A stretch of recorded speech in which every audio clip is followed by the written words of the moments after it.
My name's Sophie Delezio.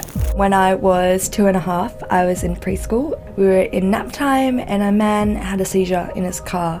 The car hit the curb and flew in the air over a classroom of sleeping babies and unfortunately landed on top of me. Bursting into flames. I got third-degree burns to 85% of my body, lost both my legs below my knee, my right hand and my right ear. Then Sophie made national headlines a second time.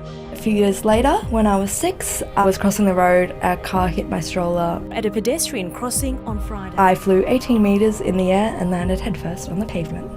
You are such an incredibly courageous woman. National treasure Sophie Delezio. I remember when I was a teenager and the idea of the media in my life, I felt that I didn't have my own life to live. Now that I'm an adult, I'm able to tell my truth. In mainstream media, there's a specific goal. They're trying to achieve something from the audience. And I think so often when I was a kid, it was what the audience wanted me to be and feel, rather than what I wanted to be and feel.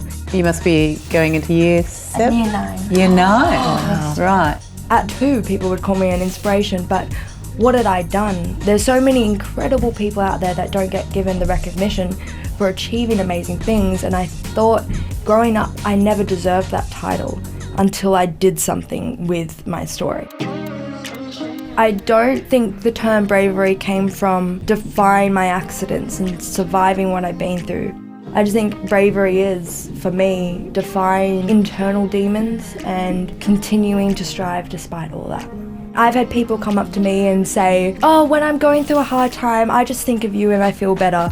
Basically being like, well, I thought my life was crap and then I thought of you. Like, that's the whole concept of inspiration porn. We are here providing our story to make other people feel better about themselves. The media needs to change. When I was going through some of the darkest moments in my life, it was, oh, Sophie Delezio is achieving this and doing this and her life's great now. It's like, no, well, I suffered a lot from depression and anxiety. The media didn't showcase that because they didn't want to. Just admitting that you were suffering and you were going through hardship, it's not a bad thing. I think that should be shown more. I just want it to evolve now. I want to show how I live my life. Now that I'm an adult and I'm doing public speaking and social media, I'm able to tell my truth. Follow along for more of my life story. Sophie, look what you have done!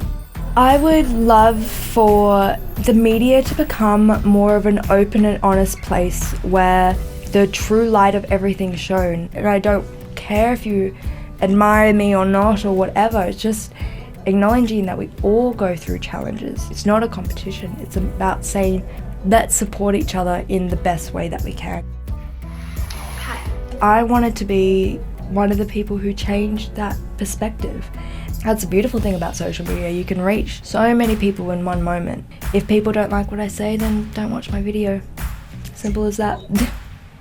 I hope in 5 years I have made a little bit of impact in the world.